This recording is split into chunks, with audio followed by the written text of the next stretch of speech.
Just 1 year after Napoleon sold the Louisiana Territory to the United States, a military expedition led by Captain Meriwether Lewis and Lieutenant William Clark set out to explore the vast, previously uncharted lands. This journey, lasting 2 years, 4 months, and 10 days, was filled with adventure, discovery, and hardship. Many in the newly forming United States thought the men had perished during the expedition. Keep watching to learn more fascinating facts about the Lewis and Clark expedition. Fact number 1. Thomas Jefferson thought they might encounter woolly mammoths.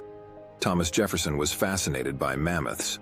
Well, technically the American mastodon, a close relative of the woolly mammoth. At the time, these prehistoric creatures were collectively known as mammoths, and Jefferson was convinced that some might still be roaming North America. His obsession began when a 7-foot mammoth tusk and a massive jawbone were discovered. To Jefferson, these giant beasts symbolized the power and potential of his young nation. Jefferson's motivation for discovering a living mammoth was spurred by a French naturalist, Georges-Louis Leclerc, Comte de Buffon. Though Buffon had never set foot in America, he wrote a scathing critique of American wildlife, claiming it paled in comparison to that of Europe.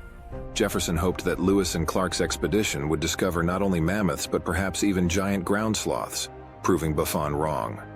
While the explorers documented 122 new animal species, Jefferson's dream of finding a living mammoth remained unfulfilled. Fact number 2. The Spanish were hunting them. Unbeknownst to the members of the expedition, Spain had issued a warrant for their arrest. Spain still disputed the Louisiana Purchase, as they had only recently ceded the territory to France, and the exact borders of the land were unclear. The Spanish believed that Lewis and Clark were trespassing, potentially making a move toward their gold-rich territories in the southwest. The Spanish learned about the expedition through General James Wilkinson, a mole in Jefferson's administration. Fortunately for the explorers, the vast and wild terrain of the Louisiana Territory allowed them to unknowingly evade Spanish forces. Fact number 3. Clark brought an enslaved man on the journey. Among the approximately 45 members of the expedition party was York, an enslaved man who had been in the Clark family since birth.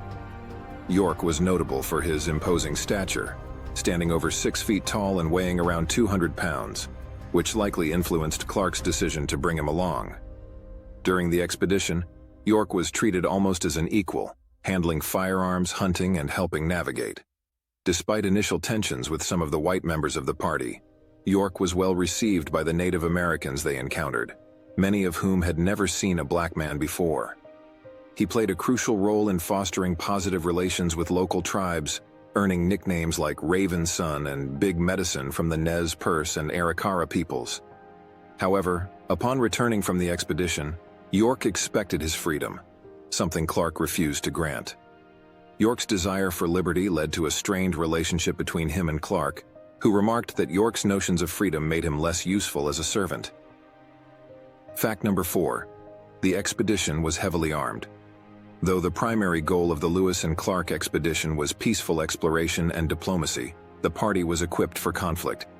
Many of the men were soldiers, and they carried a large arsenal, including rifles, muskets, 200 pounds of gunpowder, 400 pounds of lead for bullets, and an assortment of hand weapons like tomahawks and knives. Lewis himself carried an air rifle, a cutting-edge weapon that could silently fire up to 20 shots in rapid succession. Although the expedition's armaments were primarily used for hunting and impressing native tribes, they did engage in one gunfight with the Blackfoot Confederacy on their return journey. Fact number 5. Sakagawas had been kidnapped 5 years earlier. Sakagawas, the Shoshone woman who played a crucial role in the expedition, had been kidnapped by a Hidatsa raiding party when she was around 12 years old. She was later sold to a French-Canadian fur trader, Toussaint Charbonneau, who had taken her as one of his multiple Native American wives.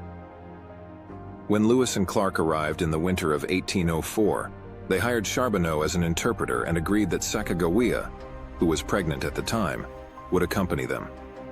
Her knowledge of local languages and terrain proved invaluable. In addition to her linguistic skills, she helped the men identify edible plants, made clothing, and even guided them through treacherous parts of the journey. Her presence, along with her infant son, helped signal peaceful intentions to the various tribes the expedition encountered. Sakagawa's reunion with her Shoshone brother also facilitated crucial negotiations that provided the explorers with the horses and guides they needed to cross the Rocky Mountains. Fact number 6. Only one member of the expedition died. Despite the perils of the 2-year expedition, including snake bites, disease, and injuries, only one man, Sergeant Charles Floyd, died. Floyd, the youngest member of the party, fell ill and died on August 20, 1804, likely from a burst appendix, an untreatable condition at the time. His death marked the only fatality in the Corps of Discovery.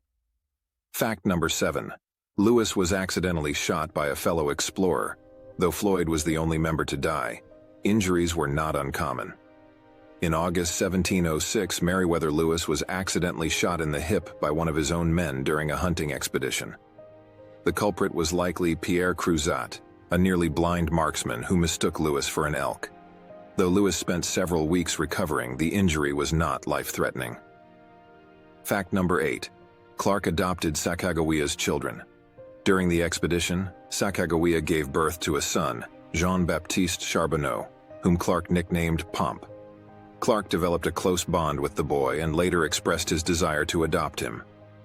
After the expedition, Sakagawa and her family moved to St. Louis at Clark's invitation so that Jean-Baptiste could receive an education. When Sakagawa passed away around 1812, Clark became the legal guardian of both Jean-Baptiste and her daughter Lisette. Fact number 9. They failed to accomplish their primary mission. Despite their many discoveries, Lewis and Clark did not achieve their primary goal, to find a navigable water route from the Atlantic to the Pacific. Although they were celebrated upon their return and given land as a reward for their efforts, the significance of their findings wasn't immediately recognized. An official account of the journey wasn't published until 8 years later, and even then, much of their scientific data went unnoticed. Fact number 10. The expedition fueled myths about a Welsh-descended tribe. For centuries, there were rumors of a Native American tribe descended from Welsh explorers, based on a 15th-century poem that described Prince Madoc sailing to America in 1170. Jefferson encouraged Lewis and Clark to investigate these claims during their journey. The explorers encountered the Mandan tribe in what is now North Dakota, and reported some superficial similarities between their language and Welsh. These observations fueled speculation, though modern research has found no evidence linking the Mandan to Welsh ancestry. Want to dive deeper into history, impress your friends, and gain new insights from the past? If that sounds appealing, don't forget to hit the like button and subscribe for more fascinating historical content.